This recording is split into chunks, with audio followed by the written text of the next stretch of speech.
Le problème, c'est que vous êtes dans votre tête, vous pensez. C'est le problème universel. Et tout ça commence avec le fait de savoir quoi faire et ensuite, vous hésitez et vous vous demandez si vous êtes motivé ou pas de le faire. Je pense que la motivation, c'est merdique. Parce qu'à un moment ou à un autre, on a tous cru à ce mensonge. Que vous devez vous sentir prêt pour changer. On a cru à ce mensonge qu'à un certain moment, vous trouverez le courage. Qu'à un certain moment, vous aurez cette confiance. Mais c'est totalement de la grosse foutaise. C'est juste des conneries. Et il y a tellement de personnes dans le monde, et vous êtes peut-être en train de regarder ça maintenant, et vous avez ces idées incroyables, et vous pensez que ce qui vous manque, c'est la motivation. Mais ce n'est pas vrai. À cause de la façon dont nos cerveaux sont conçus, et les faits au sujet des êtres humains, nous n'avons pas été conçus pour faire les choses qui sont inconfortables, ou effrayantes, ou difficiles. Nos cerveaux sont conçus de sorte à nous protéger contre ces choses, parce que nos cerveaux essaient de nous maintenir en vie. Et afin de changer, afin de créer un business, afin d'être les meilleurs parents, les meilleurs conjoints, pour faire toutes ces choses que vous savez que vous pouvez faire. Dans votre vie, dans votre travail, avec vos rêves, vous allez devoir faire des choses qui sont difficiles, incertaines et effrayantes, et qui donc créent ce problème pour chacun d'entre nous. Vous ne vous sentirez pas de le faire. La motivation, c'est merdique. Vous vous sentez seulement motivé de faire les choses qui sont faciles, n'est-ce pas? J'ai énormément étudié cela parce que pour moi, l'une des choses les plus difficiles à comprendre a été « Mais pourquoi est-ce que c'est si difficile de faire ces petites choses qui pourraient améliorer ma vie ?» Et ce que j'ai fini par réaliser, et on en parlera beaucoup aujourd'hui, c'est que la façon dont nos cerveaux sont conçus pour vous arrêter à tout prix de faire quoi que ce soit qui pourrait vous blesser. Et la façon dont tout ça arrive d'une façon très subtile qui nous échappe à tous. Et c'est à travers une habitude que nous avons tous et dont personne ne parle. Nous avons tous l'habitude d'hésiter. Vous êtes assis à cette réunion, vous avez cette idée incroyable et au lieu de juste la partager, vous vous arrêtez et vous hésitez. Et ce qu'aucun de nous réalise, c'est que lorsque vous hésitez, ce micro-moment, cette petite hésitation, envoie un signal de stress à votre cerveau. Ça réveille votre cerveau et puis d'un coup, il se dit « Attendez une minute, pourquoi est-ce qu'il est en train d'hésiter ?» Il n'a pas hésité quand il a mis ses baskets avec ses petites pointes, il n'a pas hésité avec ce super pantalon, il n'a pas hésité avec ce t-shirt NASA. Et maintenant, il hésite à parler. Quelque chose se passe. Donc ensuite, votre cerveau se met au travail pour vous protéger. Il a 1 million de façons différentes de vous protéger. L'une d'entre elles s'appelle l'effet projecteur. C'est un phénomène connu où votre cerveau amplifie le risque. Pourquoi? Pour vous tirer loin de quelque chose qui est perçu comme un problème. Et donc, vous pouvez vraiment retracer chacun des problèmes et plaintes de votre vie au silence et à l'hésitation. Ce sont des décisions, et ce que je fais actuellement, et ce qui a changé ma vie, c'est me réveiller et réaliser que la motivation, c'est de la merde. Et je ne serai jamais motivée à faire des choses qui sont dures ou difficiles ou incertaines ou effrayantes ou nouvelles. Donc, je dois arrêter d'attendre de me sentir motivée à le faire. Et numéro 2, je suis à une décision près d'un mariage totalement différent, d'une vie totalement différente, un salaire ou un job totalement différent, une relation avec mes enfants totalement différente. Vous pouvez apprendre à prendre contrôle sur ce micro-moment et prendre la décision d'agir d'une façon qui améliorera votre mariage. Votre vie est réduite à vos décisions. Et si vous changez vos décisions, vous changerez absolument tout. Faire les mêmes choses en espérant des résultats différents est la définition de la folie. Donc, à un moment, je luttais avec moi-même. Et beaucoup de gens se retrouvent dans cette lutte. Et c'est que vous vous faites piéger dans ce que j'appelle l'écart d'action du savoir. Vous savez quoi faire, mais vous ne trouvez aucune façon de vous pousser à le faire, n'est-ce pas? Je veux dire, on est tous à une recherche près sur Google d'une liste d'instructions et si vous suivez n'importe laquelle d'entre elles, ça changera votre vie.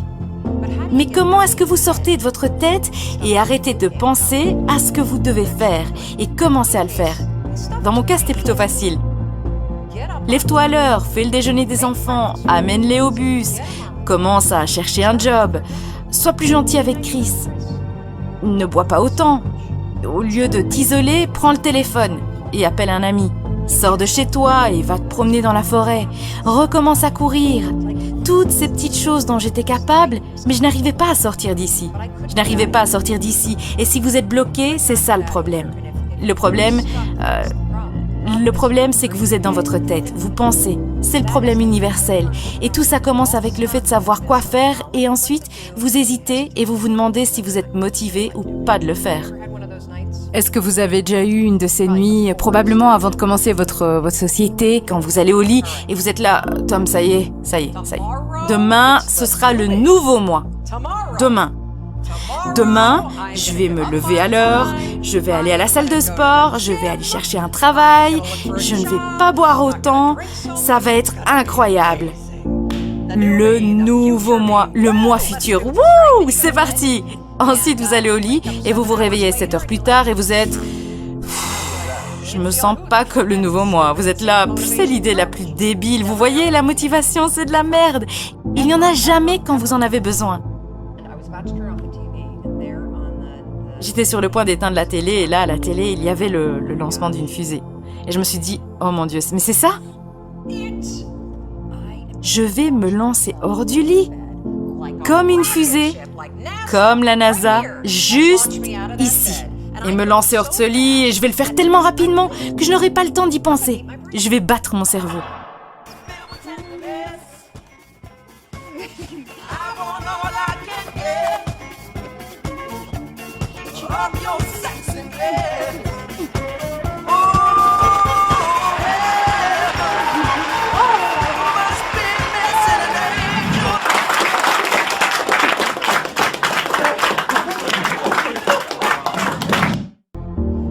Maintenant, voici un point très intéressant.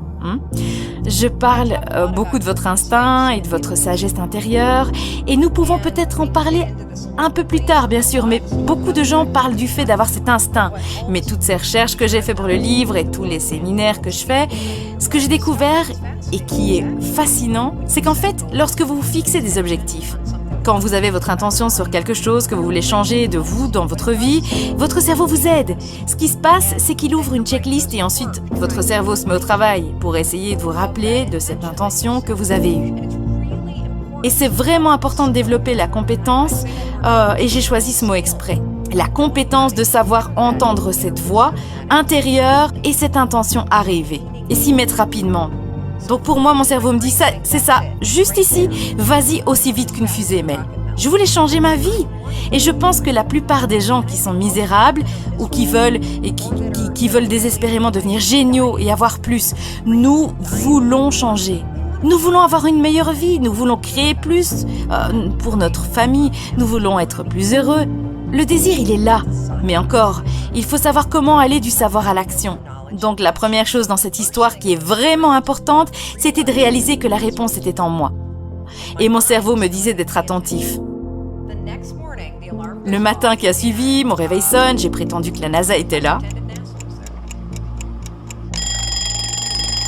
C'est l'histoire la plus stupide, mais j'ai littéralement compté. 5, 4, 3, 2, 1, j'ai compté haute voix et après je me suis levée.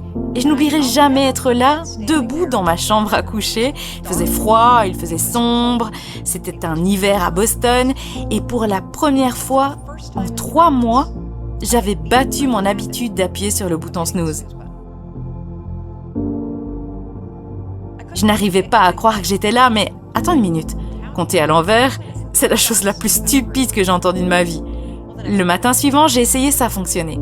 Le matin suivant, j'ai essayé, ça a fonctionné. Le matin suivant, j'ai essayé, ça a fonctionné. Et ensuite, j'ai commencé à remarquer quelque chose de très intéressant. Il y avait des moments comme ça toute la journée.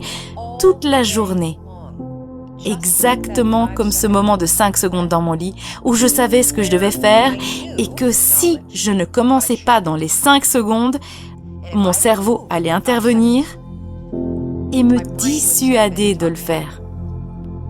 Tous les êtres humains ont une fenêtre de 5 secondes. Ça peut même être moins pour vous. Vous avez une fenêtre d'environ 5 secondes à travers laquelle vous pouvez avancer de l'idée à l'action avant que votre cerveau débarque et sabote toutes les tentatives de changement de comportement.